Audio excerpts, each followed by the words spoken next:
उज्जैन में कोई भी सीएम रात नहीं रुक सकता है। इसी को लेकर सीएम डॉक्टर मोहन यादव ने बताया कि यह संविधान है। उन्होंने कहा कि सिंधिया परिवार के द्वारा इस राजनीतिक रणनीति का इसे हिस्सा बनाया गया था। उन्होंने कहा कि उज्जैन से ग्वालियर राजधानी से जाने के लिए सिंधिया परिवार ने इस राजनीति को रचा था। वहीं पर क्या कुछ उन्होंने इस मिथक को लेकर कहा है, चलिए आपको सुनाते हैं। उदाहरण है, हम सबके लिए सौभाग्य की बात है और मुझे इस बात का आनंद है, जाने अनजाने पता नहीं हमारे अपने उज्जैन में कोई घटना हुई तो एक राजनीतिक घटना जरूर महाराज सिंधिया जी ने करी थी।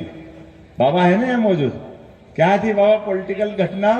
कि कोई कारण से राजधानी ले जाना थी यहाँ से ग्वालियर, तो ग्वालियर राजधानी ले जाने में इच्छा तो नहीं थी, लेकिन महाराज जी चले गए, शांत हो गए। दौलत राव जी सिंधिया साहब के समय 1812 में राजधानी गई,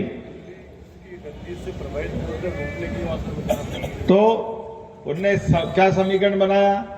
एक तो राजधानी ले गए, दूसरा धीरे से एक मंत्र फूंक गया कि भैया यहाँ राजा रात नहीं रहेगा तो परिवार ही निपट गया, कोई आएगा ही नहीं दूसरा कब्जा करने के लिए।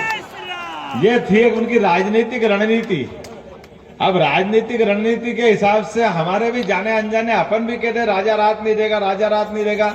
अरे राजा तो बाबा महाकाल है, हम तो सब बेटे हैं उनके, क्यों रात नहीं देंगे? बाबा महाकाल के बाल बच्चे हम हैं। अगर हम उनके बच्चे हैं तो, और अगर बाप को मारना है तो दुनिया की कौन सी ताकत महाकाल से बाहर है? क्या नगर निगम के बाहर नहीं रहेगी? ये कैसे हो सकता है? बाबा महाकाल नगर निगम तक ही रहेंगे, ये कौन सी बात? ब्रह्मांड में कहां कोई बच सकता है? बाबा महाकाल ने अगर टेढ़ी निगाह कर ली तो बाबा तो जन्म देने वाले हैं, आशीर्वाद देने वाले हैं। इसलिए बाबा ने कहा डरो मत, तुम्हारे उज्जैन में ही दे देता तो झंझट ही खत्म। हाँ नहीं